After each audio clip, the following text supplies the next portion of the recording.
Question लिखो बेटा। ये क्वेश्चन कहता है इंटीग्रेशन करना है तुम्हें 1/cos a x plus a cos x plus b का, इसका इंटीग्रेशन करना। इसमें बेटा एक ट्रिक है बेटा, multiply and divide, multiply and divide by sine a minus b. Sine a minus b से हम ऊपर नीचे मल्टीप्लाई और डिवाइड करेंगे। कैसे? साइन a माइनस बी तो कांस्टेंट है ना बेटा, तो बाहर मल्टीप्लाई कर डिवाइड करेंगे तो ये आ जाएगा साइन a माइनस बी, और एक करना है हमें ऊपर साइन a माइनस बी। बेटा साथ साथ लिखते चलो, और डिवाइड में जो भी दे रखा है वो एज इट इज कॉपी कर दो।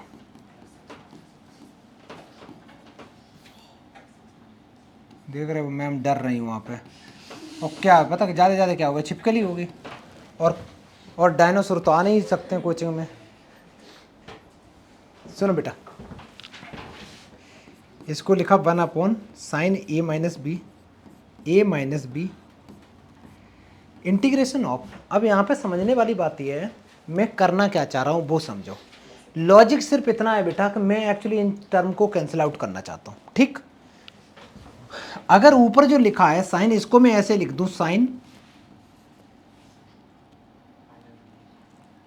मैंने लिखा एक एक्स मैंने ऐड कर दिया, एक्स प्लस ए लिखा, माइनस बी के आगे माइनस है मैंने ब्रैकेट लगाया, और मैंने लिख दिया बेटा एक्स प्लस बी। मेरे को एक बात बताओ, ऊपर जो लिखा हुआ था ए माइनस बी, अभी ये ए माइनस बी है या कुछ और बन गया? वही है बेटा, एग्जैक्ट वही है। और मैंने ये लिखा कैसे? मैंने डिनोमिनेटर में देखा x प्लस ए था या x प्लस बी था, तो मैंने इसको x प्लस ए और x प्लस बी के टर्म्स में लिख दिया। ठीक है, लिखने के बाद डिनोमिनेटर को तो कॉपी कर देंगे, और डिनोमिनेटर को कॉपी करने के बाद न्यूमरेटर पार्ट में देखो हम किस चीज़ का फॉर्मूला लगा सकते हैं बेटा। न्यूमरेटर पार्ट में एक फॉर्मूला बन रहा है, इसमें देखो बेटा, ये अगर मैं a ले लूँ, इसको अगर मैं b ले लूँ, तो साइन a माइनस बी का फॉर्मूला बन रहा है। साइन a माइनस बी का फॉर्मूला क्या होता? बहुत बढ़िया। तो ये वाला ऊपर में फॉर्मूला लगाएंगे, बाकी का ये भाई साहब बड़े इको फ्रेंडली है, इनको कॉपी पेस्ट कर दो। Sine a minus b integration of, यहाँ फॉर्मूला लगाया तुमने sine a cos b minus cos a sine b। अच्छा, जो डिवाइड में है उसको सेपरेट कर दें, जो डिवाइड में है उसको सेपरेट कर दें। देखो बेटा, जिन बच्चों के में इंटीग्रेशन अभी आ रहा है ना, कितने बच्चों के में नहीं आ रहा हाथ उठाना। अच्छा, ये बच्चे केवल नहीं आ रहे, बहुत बढ़िया बेटा, तब भी आए हो तुम। लेकिन जिनके में आ रहा है ना अभी एग्जाम, उनके लिए तो सच बताएं ये बहुत बड़ी हेल्प हो रही है। मिसलेनियस एक्सरसाइज से 1-2 क्वेश्चन आना ही आना होता है, हमेशा आता है, बोर्ड एग्जाम में भी आता है, स्कूल में भी आता है। तो ये एक बार गो थ्रू कर लेना। मैं इसको डिवाइड कर दे रहा हूँ, इसको अलग कर दे रहा हूँ। ये बन जाएगा cos x plus a into cos x plus b into d x. ये है, ये कहानी है इंटीग्रेशन की। बेटा बहुत कुछ कैंसिल आउट हो रहा होगा, कुछ कैंसिल आउट हो रहा है बेटा। कॉस एक्स प्लस बी से cos x plus b cancel, cos x plus a से cos x plus a cancel, समझे? साइन अपॉन कॉस, ये क्या बचा बेटा? बहुत बढ़िया।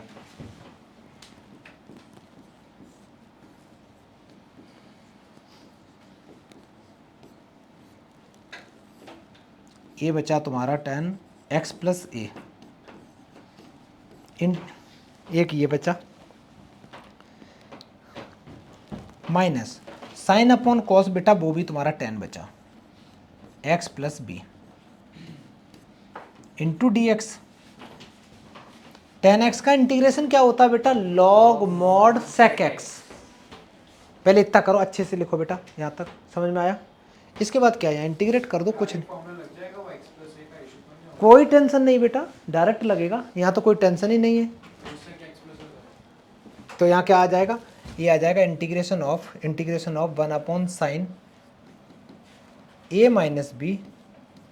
जैसे ही इसमें लगाओगे तो इसकी जगह मैं ब्रैकेट लगा ले रहा हूँ लेकिन, है ना, ये आ जाएगा log mod sec x. X का मतलब है ये पूरा x plus a minus log mod sec x plus b. यार कुछ और भी इसमें लग सकता है, देखना क्या बेटा। लॉग ए माइनस लॉग बी का क्या फॉर्मूला होता? लॉग ए माइनस लॉग ए अपॉन बी। तो मैं वो फॉर्मूला लगाऊंगा, तो ये बन जाएगा 1 upon sine a minus b log sec x plus a divided by sec x plus b plus c. बेटा एक बात बताओ, ये लिखा है सेक एक्स प्लस ए, नीचे लिखा है सेक एक्स प्लस बी। बड़ा सा सेक लिख के ऐसे नहीं लिख सकते एक्स प्लस ए अपॉन एक्स प्लस बी। सुनना, मैं ऐसे ही कंफ्यूज कर रहा हूँ। ये लिखा सेक, ये भी सेक है, एक बड़ा सा सेक लिख दें और ब्रैकेट में लिख दें एक्स प्लस ए अपॉन एक्स। नहीं कर सकते, समझ में आया? ये नहीं करना, ठीक है। ये आंसर हो गया। क्या कॉस कहाँ आ जाएगा बेटा? किसके पीछे कॉस आ जाएगा? अच्छा कुछ नहीं, उसको चेंज कर दो ना, सेक को। ये आंसर बड़ा सुंदर सुशील गुणवान दिख रहा है, कोई ज़रूरत नहीं कुछ करने की। बाकी का बहुत ज़्यादा मरे जा रहे हो तो इसको 1 अपॉन कॉस, इसको 1 अपॉन कॉस, तो ऊपर पहुंच जाइए। इसका आंसर आ जाएगा cos x plus b upon cos x plus a. बेटा ये आंसर हो गया, जल्दी करो। इसके बाद नेक्स्ट क्वेश्चन करेंगे। सुनो बेटा, ये क्वेश्चन क्या कहता है, इंटीग्रेशन निकालना है तुम्हें एक्स क्यूब अपॉन रूट के अंदर में 1 माइनस एक्स की पावर 8। बेटा किस चीज को टी पुट करोगे? दोबारा बोलो। एक्स की पावर 4 को, क्योंकि 4 का ही तो डिफरेंशिएशन क्यूब आएगा। तो क्या पुट करेंगे? पुट एक्स की पावर 4 को बेटा टी पुट करेंगे, इसका डिफरेंशिएशन करेंगे तो डिफरेंशिएशन क्या आ जाएगा? 4x cube d x equal to d t. 4 उधर लेके चले जाओ तो x cube d x equal to 1 upon 4 d t. तो x की पावर 3 डी एक्स, ये सीधा का सीधा बेटा तुम्हारा चला गया 1 अपॉन 4 डी टी में, होल डिवाइडेड बाई रूट के अंदर में 1 माइनस। बेटा मैंने किसको t माना है? x की पावर 4, और यहाँ है कितना? x की पावर 8। तो x की पावर 8 को तुम ये नहीं लिख सकते x की पावर 4 का होल स्क्वायर। समझ में आया? और इसको मैंने t लिया तो ये क्या बना? T square. इसका इंटीग्रेशन करना है 1 अपॉन 4, तो बार करो दुनिया के 1 अपॉन रूट के अंदर में। बेटा ये किस चीज़ का फॉर्मूला है, जल्दी बताओ? ए स्क्वायर माइनस एक्स स्क्वायर किसका फॉर्मूला होता? बहुत बढ़िया बेटा, साइन इनवर्स टी प्लस सी, और टी की वैल्यू पुट कर दो। टी क्या था? एक्स। हाँ बहुत आसान सवाल था, प्लस सी लगा दो, ये आंसर हो गया। जल्दी करो। इसके बाद नेक्स्ट सवाल करेंगे। पहला सवाल क्या कहता है बेटा, जल्दी देखो। ये तो आसान सवाल है, कोई बच्चा बता दो। चलो अनुष्का बता जल्दी। बहुत बढ़िया बेटा, इस बच्ची ने बोला कि sir e to the power x को t पुट कर दो, तो e की पावर x dx तुम्हारा dt में चला गया। तो सवाल बचा, ये पूरा चला गया बेटा किसमें? dt में, और नीचे बचा 1 प्लस टी, और एक ब्रैकेट में आ गया 2 प्लस टी। इसके आगे स्वरदीप कैसे करेंगे बेटा, जल्दी बोलो। क्या बात है छोटू, तेज तो है ये लड़का, थोड़ा गधा है।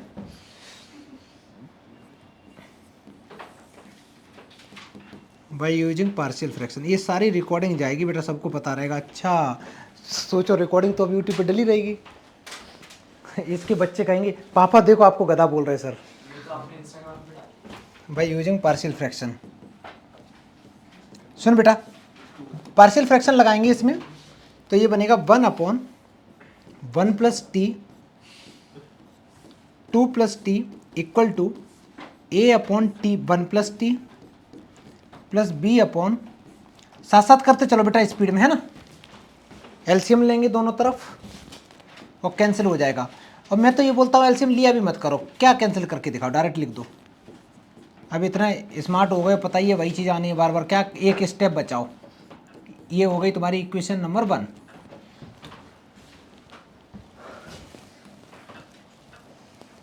अब इसमें पुट करेंगे हम एक बार t इक्वल टू पुट करेंगे बेटा -1। जैसे ही -1 पुट करेंगे इस पूरे में तो ये आ जाएगा 1 इक्वल टू -1 पुट करा, ये 0 आ गया, ये आ गया बेटा a, तो a की वैल्यू तुम्हारी आ गई ये। अब हम पुट करेंगे t की जगह -2 पुट करेंगे ना, t की जगह -2 पुट करेंगे।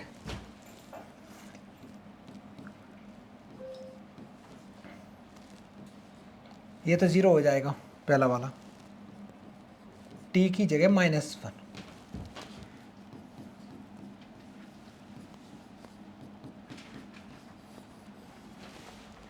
a की वैल्यू आ चुकी है, b की वैल्यू आ चुकी है, ठीक है बेटा। मौज करो, ऐसे ये ले जाके सारी की सारी इसमें पुट कर दो, तो इंटीग्रेशन ऑफ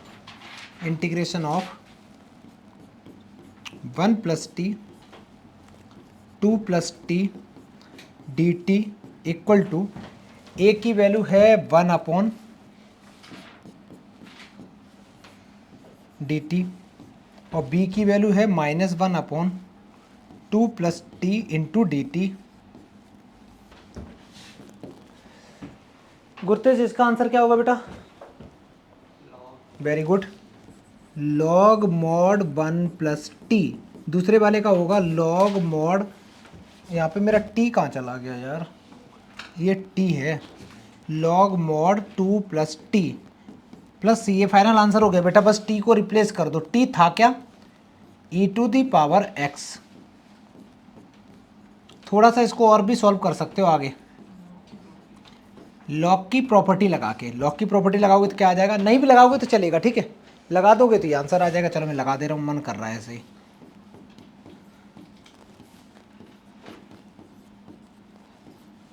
और प्लस से ये आंसर हो गया। जल्दी करो। हाँ बेटा दोबारा बोलो। हाँ, ये तो डायरेक्ट सवाल है। किस चीज़ का सवाल है बेटा ये? बहुत बढ़िया, ये तो पार्शियल फ्रैक्शन का डायरेक्ट सवाल है। क्वेश्चन दे रखा है 1/x² + 1 x² + 4 using partial fraction.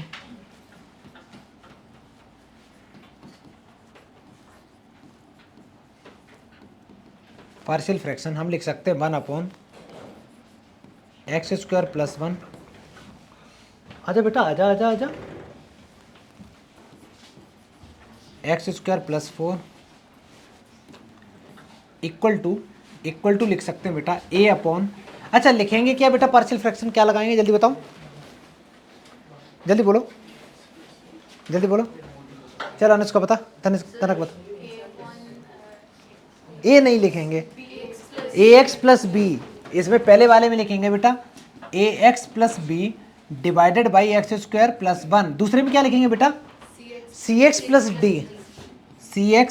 + d divided by x² + 4। ये किया, एलसीएम लेंगे, लेकिन अब एलसीएम लो मत, डायरेक्ट कह दो हाँ ले लिया।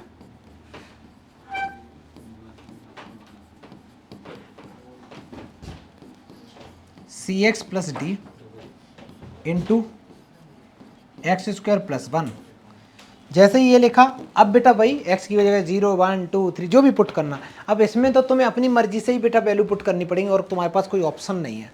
एक तरीका और है, लेकिन वो थोड़ा सा लेंदी हो जाएगा। वो जो कंपैरिजन मेथड लगाते हैं ना बेटा, कंपैरिजन मेथड करने वाला, मल्टीप्लाई कर लो फिर कोफिशिएंट को इक्वेट कर दो, उससे भी जल्दी आ जाएगा इसका आंसर, लेकिन उतना जल्दी नहीं आएगा। मैं डायरेक्ट पुट कर रहा हूँ, ठीक है। तो कैसे कर रहा हूँ,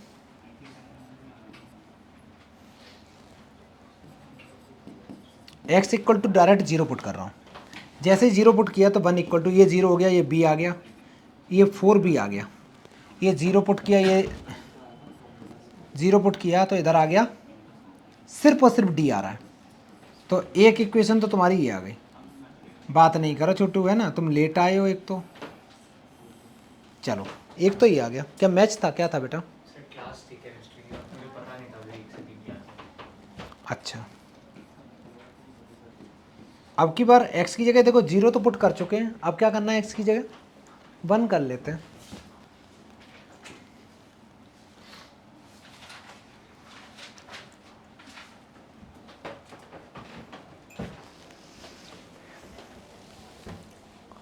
इसमें पुट करने से थोड़ा सा लेंदी हो रहा है, कंपैरिजन करोगे बेटा? कंपैरिजन करके शायद जल्दी आ जाए, क्योंकि पुट करने से दिक्कत ये आ रही है कि इक्वेशन स्क्वायर में बढ़ रही है, लेंदी इक्वेशन बन जा रही है बिना मतलब के। कंपैरिजन कर दो, चलो सीख भी जाओगे कंपैरिजन करते कैसे। ये देखो बेटा, डायरेक्ट पहले सॉल्व कर दो। तो 1 इक्वल टू इसका मल्टीप्लाई इसमें करेंगे तो ये बन जाएगा ax³ plus 4ax plus bx square plus 4 times b plus cx³ plus cx plus dx square और प्लस d। कंपैरिजन करने का अब डायरेक्ट मैं तो देखो करा रहा हूँ, क्योंकि ज़्यादा सॉल्व करने के कोई मार्क्स तो मिल नहीं रहे, तो मैं लिखूँगा बाई कंपेयरिंग। लिखना मत, सुन लो। अब कंपेयर कैसे करेंगे? लेफ्ट राइट साइड में मैं x का क्यूब जो है उसका कोफिशिएंट लेना चाहता हूँ। तो x का क्यूब बेटा एक तो a है और कौन है c। तो a प्लस सी की वैल्यू लेफ्ट साइड में x का क्यूब कितना है ही नहीं, तो 0। एक इक्वेशन यहाँ से आ गई, खुश हो जाओ। यहाँ से इक्वेशन आने से यही हुआ कि a की वैल्यू तुम्हारी -c के इक्वल आ गई। समझ में आया? आगे सुनो, आगे देखो। अब मैं कंपैरिजन कर रहा हूँ एक्स स्क्वायर के कोफिशिएंट का। राइट साइड में, लेफ्ट साइड में तो एक्स स्क्वायर का कोफिशिएंट है ही नहीं, तो 0। लेफ्ट साइड में, सॉरी, राइट साइड में एक्स स्क्वायर का कोफिशिएंट एक तो b है, एक तुम्हारा d है। तो यहाँ से बेटा b किसके इक्वल आ गया? -d के इक्वल आ गया। बहुत बढ़िया छोटू। नेक्स्ट, लेफ्ट साइड में x का कोफिशिएंट 0 है, क्योंकि x है ही नहीं ना, तो 0 है। राइट साइड में x का कोफिशिएंट है, एक तो 4a है और x का कोफिशिएंट ढूंढो, x कहाँ है? एक बेटा c है। तो यहाँ से तुम्हारे पास में जो c की वैल्यू निकली है वो -4a आ गई। c की वैल्यू ये आ गई। नेक्स्ट, अब बात करते हैं कांस्टेंट की। लेफ्ट साइड में कांस्टेंट बेटा 1 है, राइट साइड में कांस्टेंट कौन है?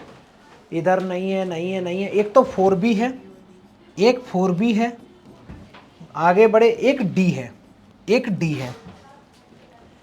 अब दिमाग लगाना, यहाँ देखो,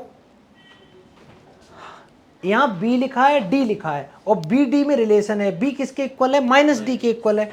तो बेटा जो b है, इस b की जगह में -d लिख दूं, किसी को कोई आपत्ति? तो इसको सॉल्व किया, ये आ गया -3d।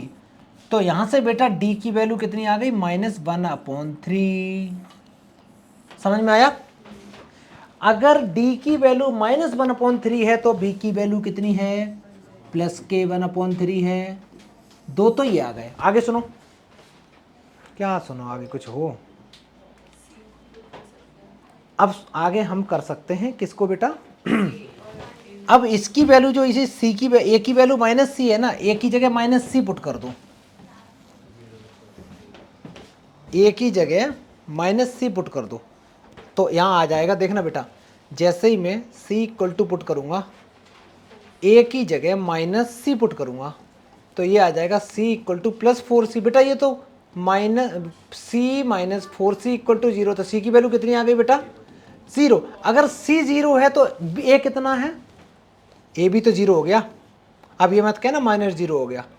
तो a की वैल्यू 0, c की वैल्यू 0, d की वैल्यू इतनी, b की वैल्यू इतनी। जल्दी लिखो, ये पार्शियल फ्रैक्शन बिल्कुल सही है। कभी कभी ऐसी वैल्यू आएंगी अटपटी जो लगेगा गलत किया है, लेकिन वो सही होगा। जल्दी करो, कहाँ गया हम लोगों का? ठीक है, ये वैल्यू याद रखना। मैं फिर से यहीं आता हूँ, ये हटा रहा हूँ बेटा।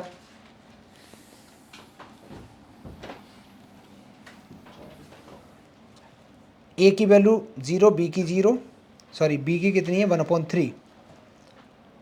चलो मेरे को वैल्यू याद बता देना अभी, ठीक है बेटा?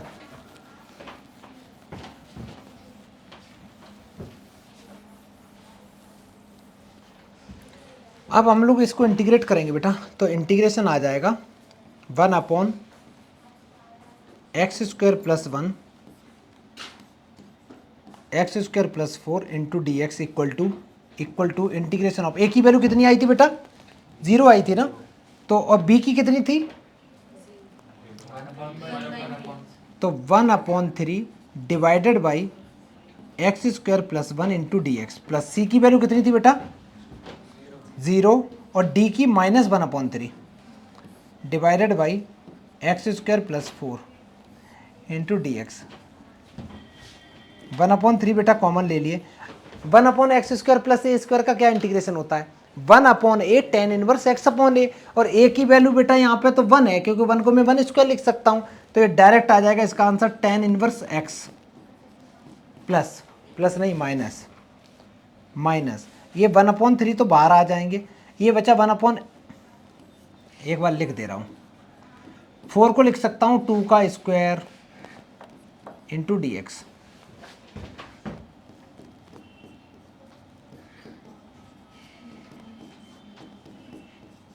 बेटा ये आ जाएगा 1/a tan इनवर्स x/2। क्यों हंस रहे बेटा अकेले अकेले, क्या हो गया? तेज तेज बोलो क्या हुआ? ये तुम्हारा फाइनल आंसर हो गया। ठीक है, जल्दी करो, क्या हो गया? जल्दी करो। सुनो बेटा आगे, इसके बाद में जो नेक्स्ट क्वेश्चन है, नेक्स्ट क्वेश्चन छोटा सा है, इसको कर लो, घर जाओ बेटा। इंटीग्रेशन करना है तुम्हें, ये लास्ट सवाल है आज का। ठीक है, ये है cos की power 3x e⁻ log into sine x into dx। बेटा इसमें कौन सी प्रॉपर्टी लग रही है, जल्दी बताओ, क्या लिख सकते हो इसको? इस पूरे को लिख सकते हो बेटा साइन एक्स, पूरे को लिख सकते हो साइन एक्स। इसके बाद में सब्स्टिट्यूशन मेथड लगा दो, cos x को टी पुट कर दो।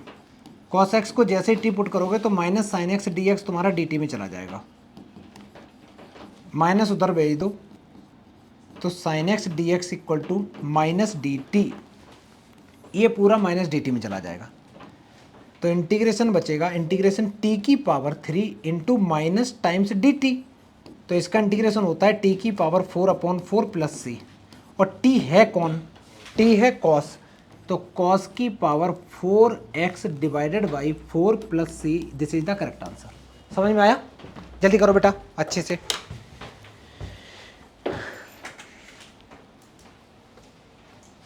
कर लो बेटा।